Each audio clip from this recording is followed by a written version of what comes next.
All right, so we're back here at Keemle. It's around the same time we were here last year. It's a much warmer day. It's sunnier, which is not good because it makes it a little bit more challenging to see things. On this side, so here's the grade, looking back to the east into the sun. And there it is to the west. Here you can actually see some of the indentations from the ties.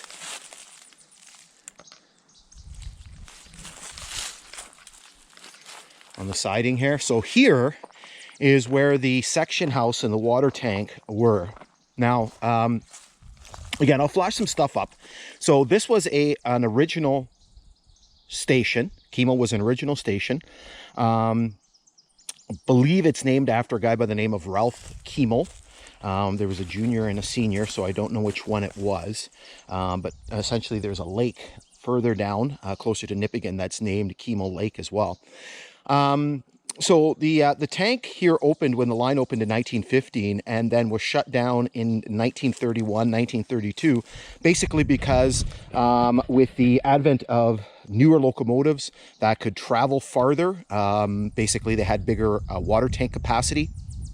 They didn't need the water tank. So there was a water tank at Long Lac, which is 32 odd miles from here. There was one at Langmuir, which is about milepost 15. There was one here, and then there was one at Jellicoe, which is milepost 49.7. So what they did was they eliminated this water tank, and they eliminated the water tank at Langmuir. And so essentially you had about 50 miles in between. And so obviously that distance was too great. So what they did is they built a water tank about 4.5 miles to the east at milepost 28. And that became the water tank between Long Lac and Jellicoe up until 1957, when they basically started eliminating steam engines. So here is the remains of the water tank. So we were here last year, and I basically found the location of it. And so with my handy dandy shovel, we excavated it all. Hopefully it'll turn out okay on the camera. So this is the southeast pad, or southeast leg. You can basically see the dowel there in the middle to support the leg. And then over here is the northeast pad. And again, you can see the dowel in the middle. And so here is the actual water tank itself. I did my best to try to uncover it. I have to go over here because of the sun. And of course, the dog wants to be right in the middle of things. So you can see the pad here. You can see the middle part towards the back where the uptake pipes would have been. You'll notice that this is a benchmark.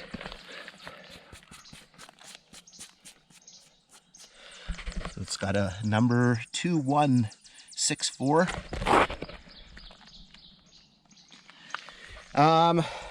I guess being buried for a while, there is some deterioration that's happening. You can see the concrete on the backside here is starting to flake off. So as I was trying to uncover it, pieces of it were peeling off, which is unfortunate.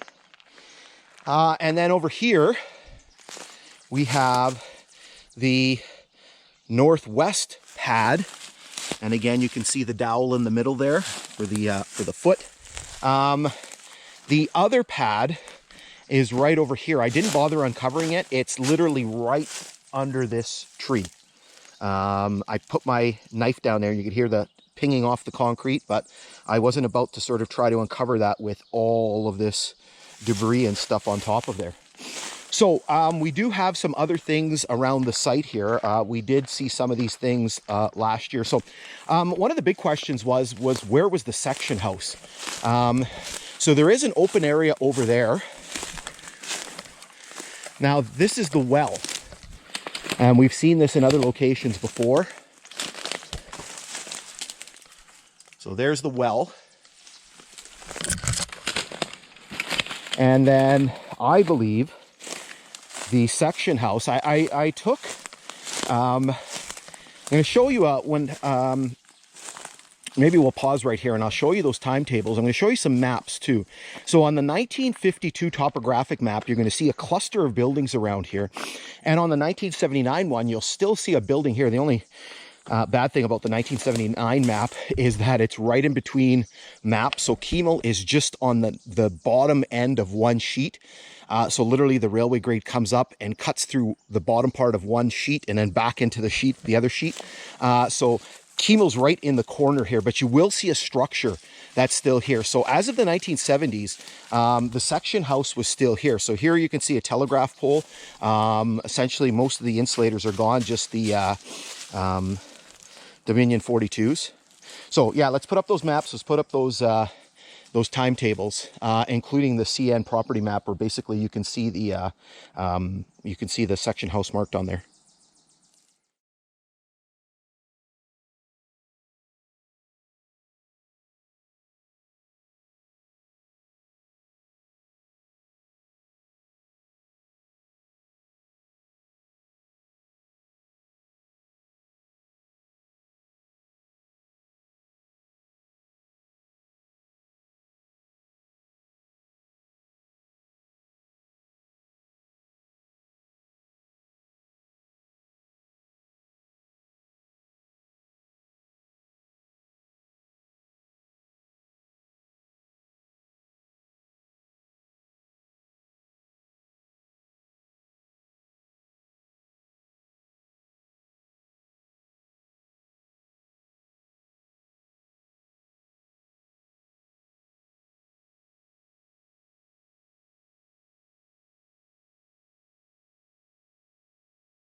Okay, so I think, and we kind of explored this last year, I think the section house is right over here. So I took that CN property map and I plunked it down on top of Google Earth, and this is what it gave me, this location here. Now we did see this, we saw all these timbers that were located here, and then we basically sort of saw this flat area right here that's kind of bounded by these timbers. I can't remember the exact size of this. You can see, yeah, this has got to be it. Look, you can see there's a berm. I don't know if you can see those rocks there. You can see the like a berm here. This has got to be it. There's no reason for these rocks to be arranged in that pattern. You can see a tie here. You have the rocks aligned there. Let's mark this on the GPS.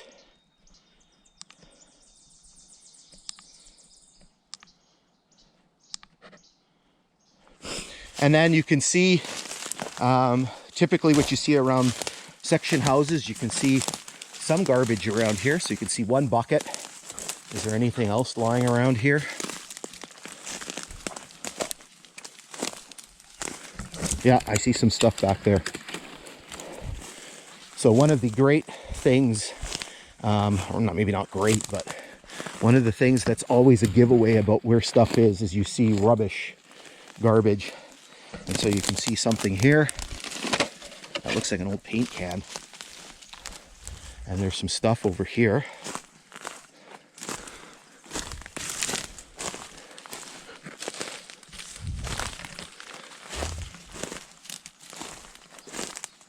See some stuff over there too.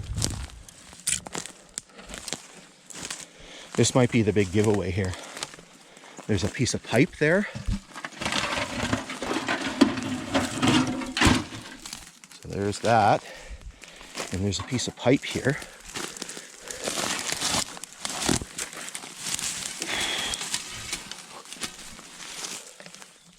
Oh, stuff up my nose.